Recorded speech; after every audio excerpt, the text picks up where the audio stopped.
I mean, I remember sometimes thinking like, okay, my life looks mega incredible and exciting and glamorous and all that. But, goodness gracious, I feel like a firework. I'm going off doing different things all the time. And so the country's changing, the people are changing, what I do is changing. And, feeling a little bit scattered. And Right. it is that thing. It's to bring it all back in together and to be aware of it, because we often aren't aware. Welcome to the Empowered Expat Woman Show, the place to celebrate your courage, inspire you to dream and play bigger, and support you in creating a truly fulfilled life across borders. I'm your host, Camilla Quintana, and I believe your future is too important to get lost in translation. So, are you ready to make the most of your life abroad? Then let's get started. So welcome back, my lovely empowered expat women. Today, I have a special guest with me, Julie Kennedy. Welcome. Thank you. I'm delighted to be here. Yes, I am delighted to have you. So let me quickly introduce you a little bit to my audience in case they're not familiar with you. Julie is British. She was brought up in France and currently lives in the Netherlands. In between, she's lived in many different countries, which she'll tell us about in a bit. She speaks 5 languages and holds various coaching accreditations, especially focusing on motivation, anxiety relief, and ikigai. Nice. She founded the company, The Kennedy Connection, under which she operates in various capacities as a coach, as an editor, writer, translator. So she focuses on Dutch and French into English. She hosts master classes, holds interviews, and she has an amazing podcast, which is the Fabulous-Over-50 podcast, where I recently was interviewed as well. So definitely go check that out. We're going to link her show in the show notes as well. And now I'm so excited to just speak to you about your experience of being a fabulous over 50 expat woman, all of your experiences, which, by the way, I love how beautifully you combined, because it's really one of my core teachings is to, I always say, wherever you go, it should be a new chapter, but of the same book. And I feel like you so perfectly collected all your different skills and experiences and expertises and put them under the umbrella of the Kennedy Connection, but you don't limit yourself to this one thing, right? You really show your many facets and your many experiences. So I love that. Now, Julie, I'm going to hand the mic over to you. Please tell us a little bit about your journey. I will, but first of all, those are very wise words. And to be honest, I'm very grateful that you say that about the Kennedy Connection. It was a long journey to get there. I felt exactly like what you described. I felt like a firework. And actually, on one of my journeys back, that was we were posted to Berlin. I then did a coaching accreditation there. And I participated in a book. The book was called The Coach's Story. And mine was how I can't remember, how to keep your sense of direction when the paths around you are changing the whole time, because that is, you've encapsulated it perfectly. It's how do you stay you and develop you when you're moving all the time. You have different roles, different functions, and some countries you can't even work in whatever it is you do. So exactly. So what did you ask me? My journey. Relate. My audience can 100% relate. Yeah. I mean, that's the essence of expat, isn't it? It's there are so many aspects to being an expat, because there's the role within the family for those who have one. There's your own personal journey. There's very much the, setting up. I always used to say, the first 6 months of a new assignment, I donate them to my family, right? I will bend over backwards to help the children settle in, make friends, find hobbies. I will be there for my husband. I will go to all the cocktails or whatever he wants me to go to, and I will find the doctors, the dentists, find out where the gym is. I will do everything for everybody else. And then come January, I would usually have a little bit of a what about me? And then I think, okay, what is it you want to do here? What can you do depending on the country? So yes, my journey in a nutshell has been very much under the umbrella of expatriation. I mean, so much so that I even struggle now to say expat, because in order to be an expat, you have to have a patria. And I Right. mean, I left, so I am British, as you said, from both British parents. We moved to France for my father's job when I was 7. So then I went to the French school, a normal French school in France for 7 years. Didn't speak a word of French at the beginning, but, you know, wonderful children. You adapt fast because you have to. Then we moved to Holland, where I also went to the French lycée. And then after that, I was on my own. So I studied in the south of France, and then in Paris and in Strasbourg. And then I worked in Vienna and Paris and all sorts of different places. And then during my studies in Spain, I was doing a BA Spanish, German, and business studies. I met a Dutchman. And we managed to keep the relationship going during the final year of my BA. And then I thought, well, you know, I can live in England, but I don't really actually have any family there. I can go back to my parents' place in France, but I don't feel completely French either. Let's go to Holland. And he then became a diplomat. So then, yes, then our roller coaster of expat with family moved around. But so yes, it's a bit like expat, but with so many pats that I don't define myself from one particular one, which I do not see as a bad thing. Lots of people say to me, but what about roots? You know, how do you know who you are? Or I say, I am where I am. What I take with me is who I am. Yeah. Right. So I am the factor, right? Exactly. Yeah. That's where we have to get eventually. I think it's the only way for all of us, but especially for expats. Expats, I think we have the advantage that we see that because we're out of our comfort zone to see that.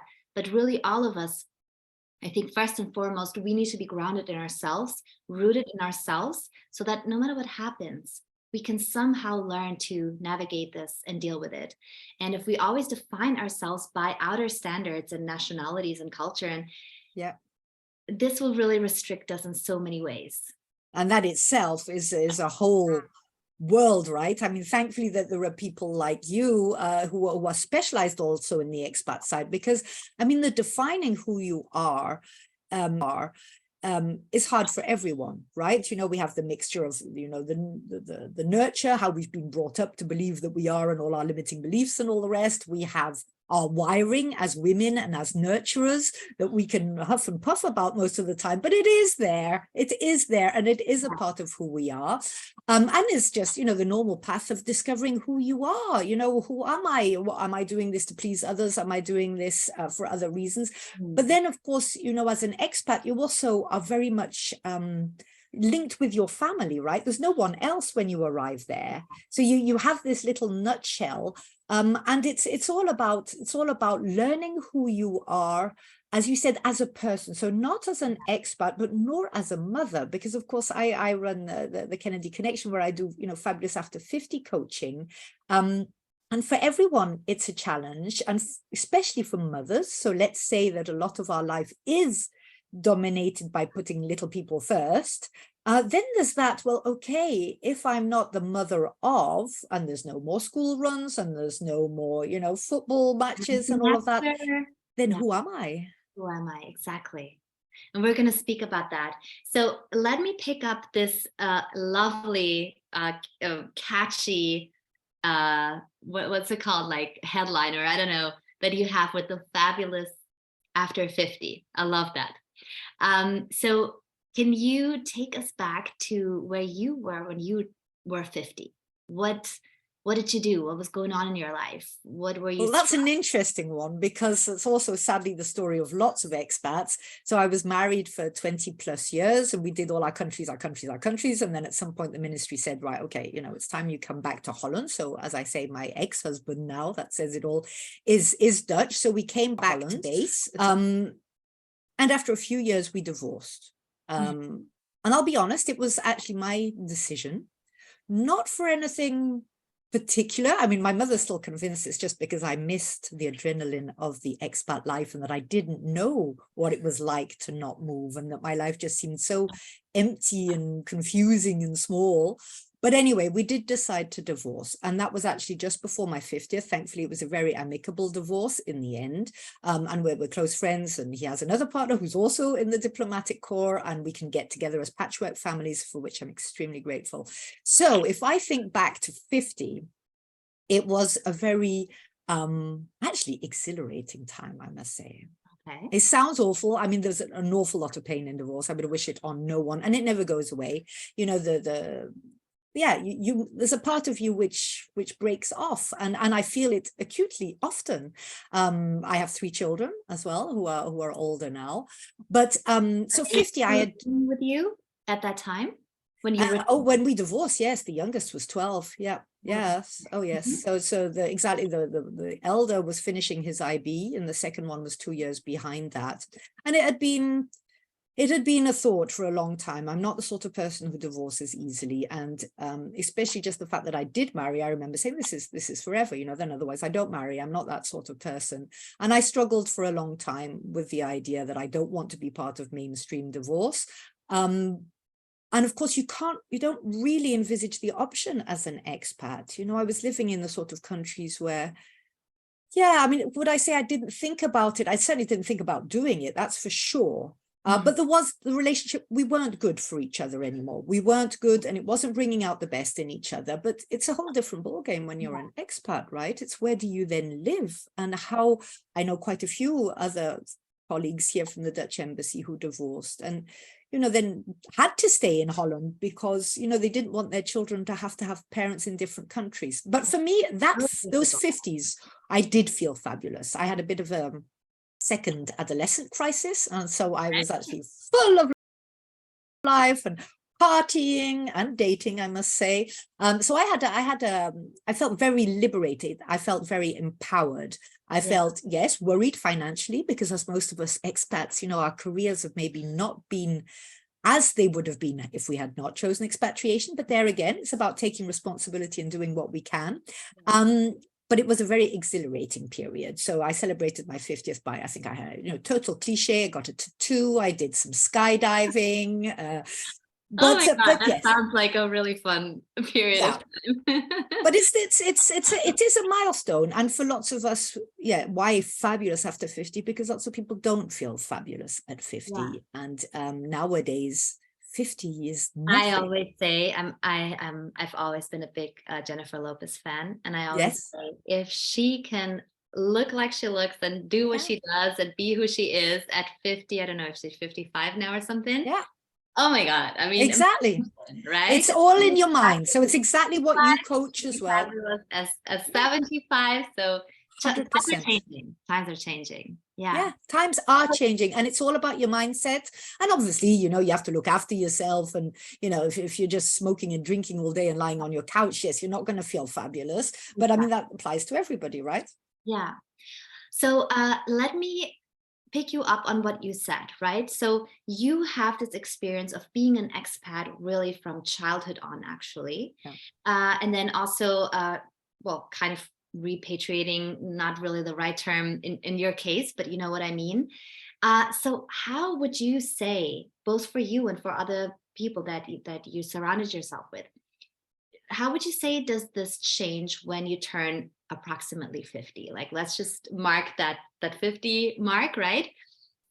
What challenges do you think? Well, so it's the same challenging as everyone, the who am I? But then again, a lot of our life as expats, when we arrive, I mean, I'm talking about, you know, I always see the two different sorts of expats. There's the expats sort of like I was, where we're talking about 3-4 year assignments, continuous. And then there's the almost settled in expats who feel very much that they're in a foreign country, but have actually chosen to stay here for longer. I mean, when I had decided that when my last one had finished school, I would then go off again, because I didn't know anything else than actually being abroad, even though Holland is abroad for me.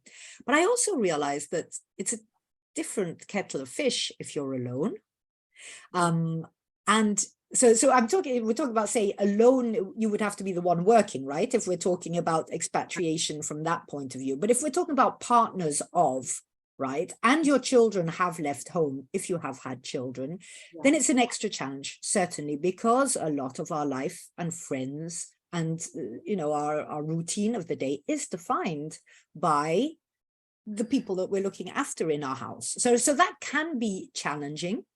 However, it can also then really be your opportunity to do what we are all doing at 50, is having more time to think about, okay, then who am I?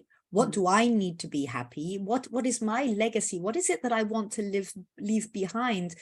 And when you get closer to 50 and beyond 50, you realize that your happiness comes a lot more from being of service to others.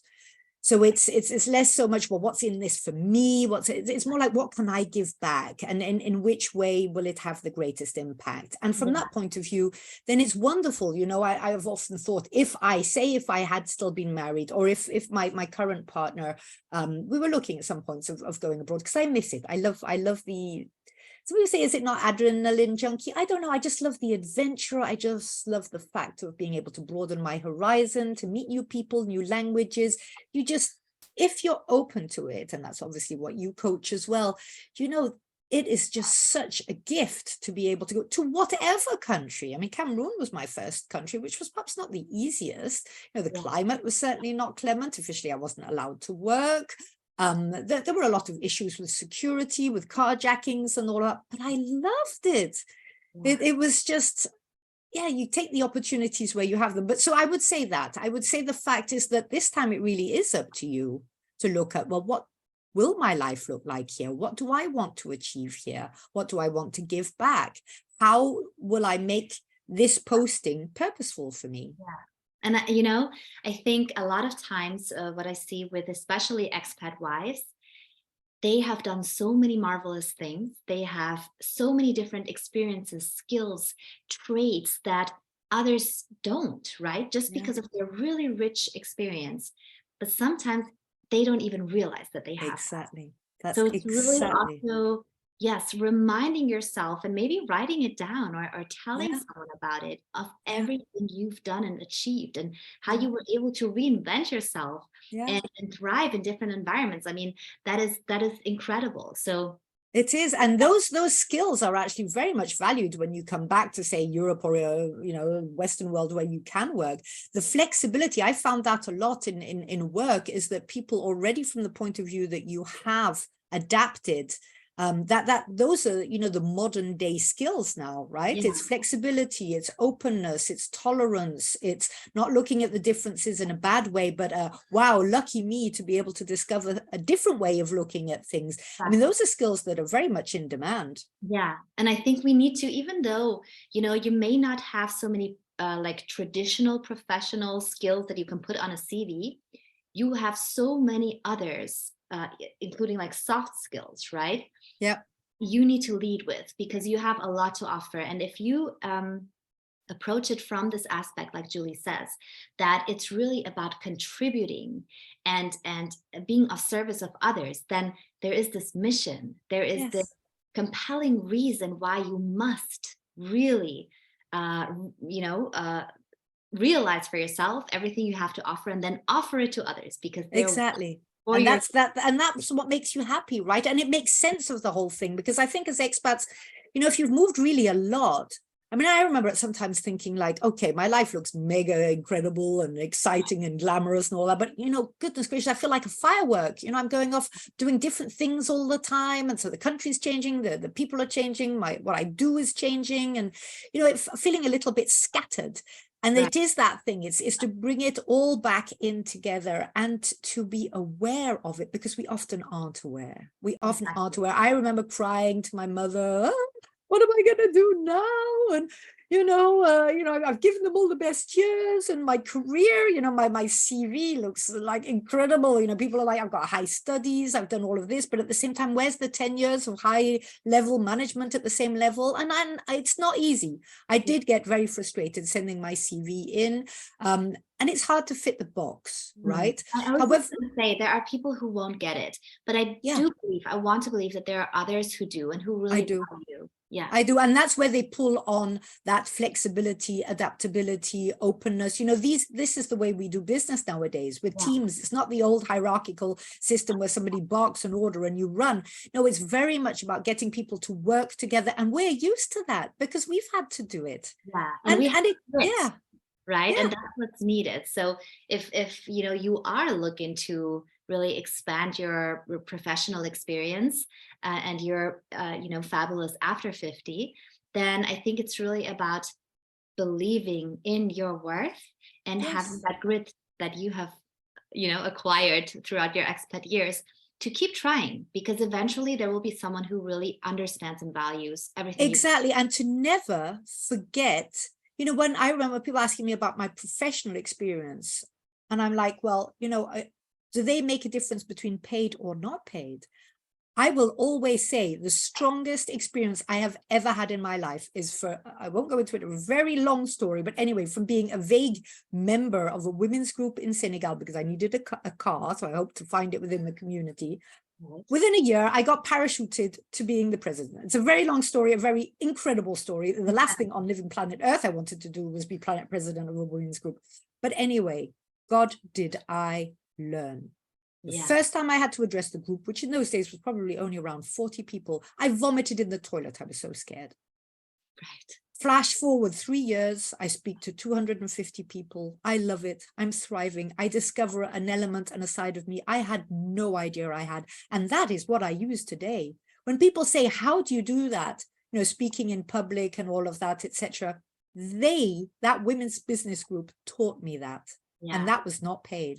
And I always tell you that I admire you for your eloquence and just the way you speak. I feel like that's where I learned. Yes. That's where I learned. So never underestimate that. Absolutely. And thankfully, more and more employers do also look at that. So if you're in a country where for some reason you can't work, volunteer. Volunteer, yeah, exactly. do stuff, start something whatsoever. Business, like have you earned and how much?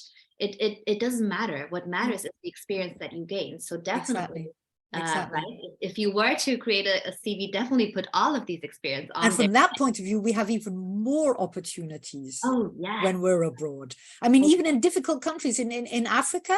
I mean, I used to dabble in amateur dramatics, in other countries. In Africa, I was in the National Theatre 5 times a year. Oh my God, how amazing. I mean, there's also opportunities in those countries, right? You can say there's nothing I can do here. Oh, there is. Yeah. You can do a lot. Oh, yeah. Yeah.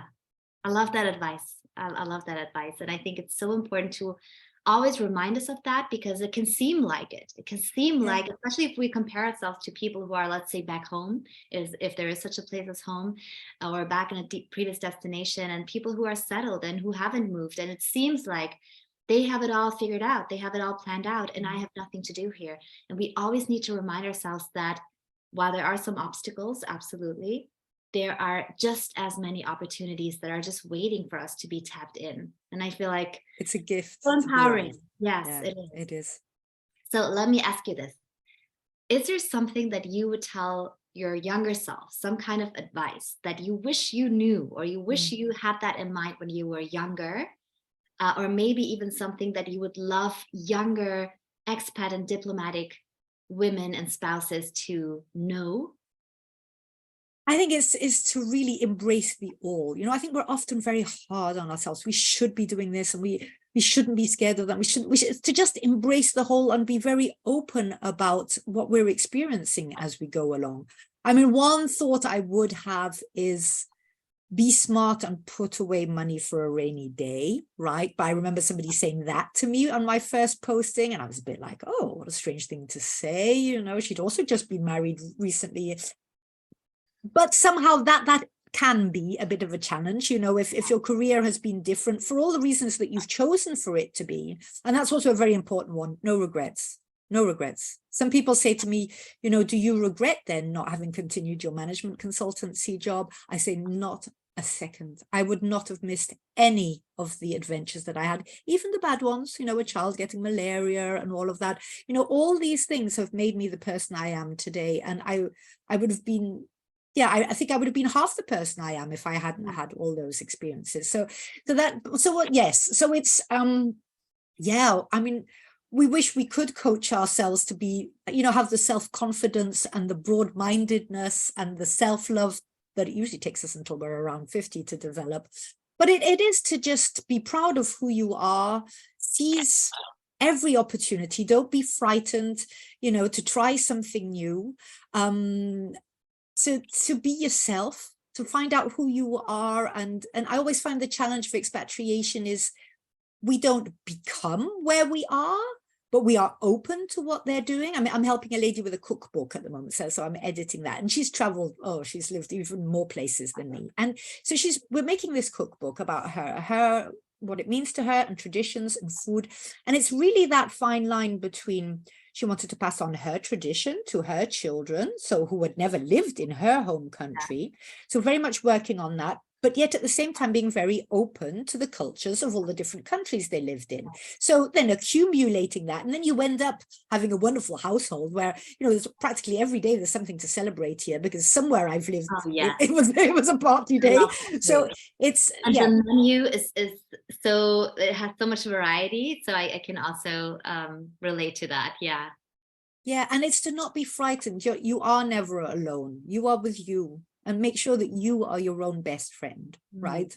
Yeah. And that doesn't mean not admitting when we're scared or when we're tired and we feel like, oh gosh, I've got to start it all again. And yeah, but we learn and we grow. And I believe it's a gift that we're given. And I believe that everything happens for a reason. And even the challenging posts are maybe the ones which will bring you the most. Right. Yeah. So I would love for you now, right? So you came back at approximately 50, Right. And you did not have a career to continue, really, right? You had been out of work for quite some time. And while not everyone will have this desire to then become professionally active, because like we said, it could be something else, it could be volunteering. So if you have the means, that, also, right? So I'm just saying, like, I don't want to make anyone feel like they should really no, now of course not. pick up their career and right. But let's say there is someone who would love to do that, but doesn't really know where to start. Could you give us some pointers? How did you then create the Kennedy connection? What was needed, or what are a few tips that you can What was give? needed, but that's the good thing, is to first look, what do I like and what do I do naturally and what have I done? And what is needed around me. And I would say it's grown in various ways. I mean, the coaching, I didn't coach before coming back to Berlin. And there I was coming across a lot of expat partners like me who were struggling with finding their own way. And then I thought, well, why don't I take that experience, add in the fact that I do speak 5 languages, that I've got lots of, and then it made sense. And then when I arrived in Holland, somebody asked me to edit their PhD. And at first I was a bit like, oh gosh, okay. And that led to another, to another, to another, to another. And before you know it, I mean, I coach, but I also have a huge editing, writing, and translating for non-native English speakers. So it's looking at, what do people ask you to help them with? And what do you enjoy doing? And sometimes, but quite often, if you have had a bad experience, something that you have struggled with to overcome, is what can I do with that? How can I use that to help other people like me? And I see from lots of the people that I interview, it's so often the case that people have taken something that they've struggled with and have decided to take that knowledge and that expertise and to give it back. So it's all, again, about looking at it, whatever age you are, it's at looking at, what do you like doing? What are you good at doing? And if you don't know, ask other people. Ask the people around you, what do you think I'm good at? What do you see me as? If you had to describe me in 3 words, what 3 words would you do? And we start to know, but often we're just a little bit frightened of daring to say it. So it's about saying, this is an adventure. You're discovering, like you would help a friend. Yeah. And then there's help. There's always help around you. So, I mean, that I have counted many times in my life on coaches of various sorts who've helped me, from the millions of ideas. Some people have no ideas and need to be stimulated to find some. Others have far too many ideas and need to focus on, on at least one or a few. I see a lot that, we live in a society where it's this constant, like, dopamine kicks, where we have aha moments and we have short moments of insight. But really, I think what we must now as a society focus on is eliminating the distractions and hold ourselves accountable, or be held accountable by someone that could be a coach, or it could be some other sparring partner that you have, and really see it through, because it's so deeply unsatisfying when you have all these ideas and you have all these insights, but then you don't act on it. Yes. And So, you feel angry, you feel you're not giving it back, you know, you were doing it for the reason. yeah, And then it is to help have someone maybe hold your hand and help ask you the right questions to help you see through that. And again, it all comes back to owning who you are. yeah, Really, the good and the bad. yeah, No more desperately trying to hide this. You know, either it's something that you can fix, then do it. And if it's not, then just let it go. yeah. I agree. I love that. Yeah. Wow, this was such a great conversation. I love it. I could actually have a few more. So, we'll think about that. Anytime. I mean, I think there is an added layer being an expat.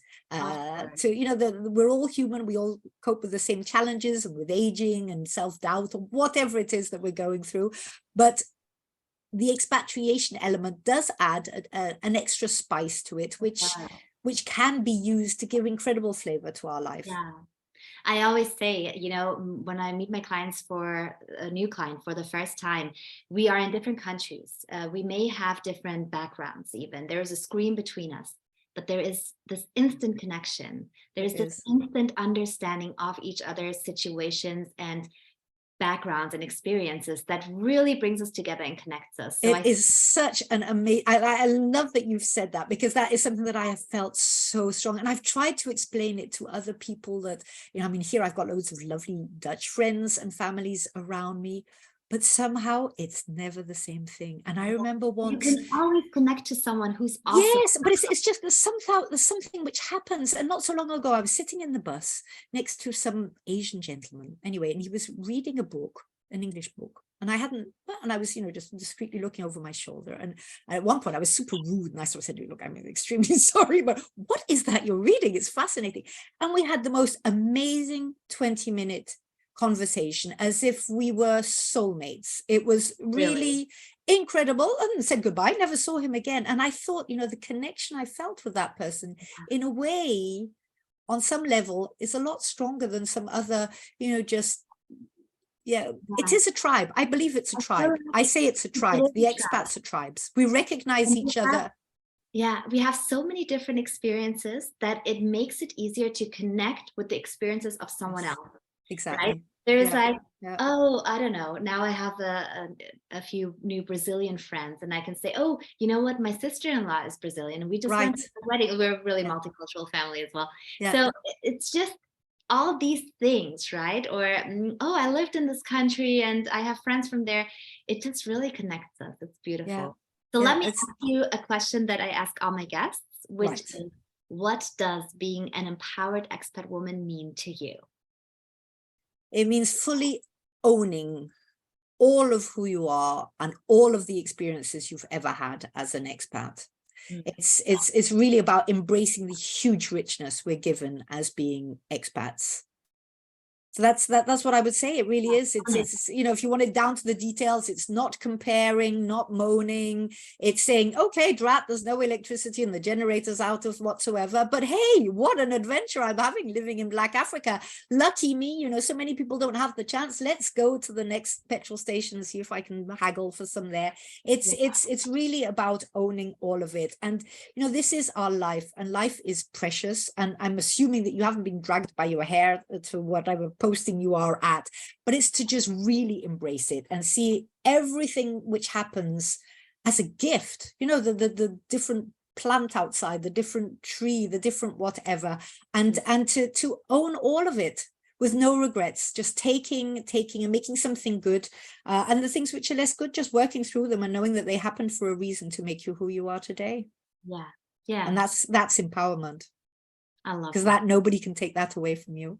Yes. Exactly. I love the conversation, Julie. So now, as last question, just please tell us where we can follow you, where we can learn more about you, maybe about your offers. Let us know how we can get into your world. Well, you're very welcome. And I can be found in quite a few places. I have a website, which is basically www.thekennedyconnection.com. And that links to my various coaching services, to my writing, editing, and translating services, which is for non-native English speakers. And it links to my podcast, Fabulous After 50. And as Camilla said, you don't have to be over 50 in order to be the guest, but it's all about inspiring women to make these the best years of their life. I'm on LinkedIn, I'm on Instagram. Yes, I mean, do I will put join me. all of your links in the show notes. So go Please check out do. the show notes, guys. And yes, well. Oh, I would be delighted to hear from people. And you know, if you know also somebody empowering who would like to speak to a Fabulous After 50 audience, I'm always happy to hear from a fellow sister, let's Yes, say. do check out Julie's podcast. So Thank with you. that, we reached the end of our episode. It's been great. And ladies, I hope you were as inspired as me listening to this or watching this. And yes, with that, thank you for coming on, Julie. Thank you very much for having me, Camilla. Yes, and I see you all next Thursday. Bye. Bye.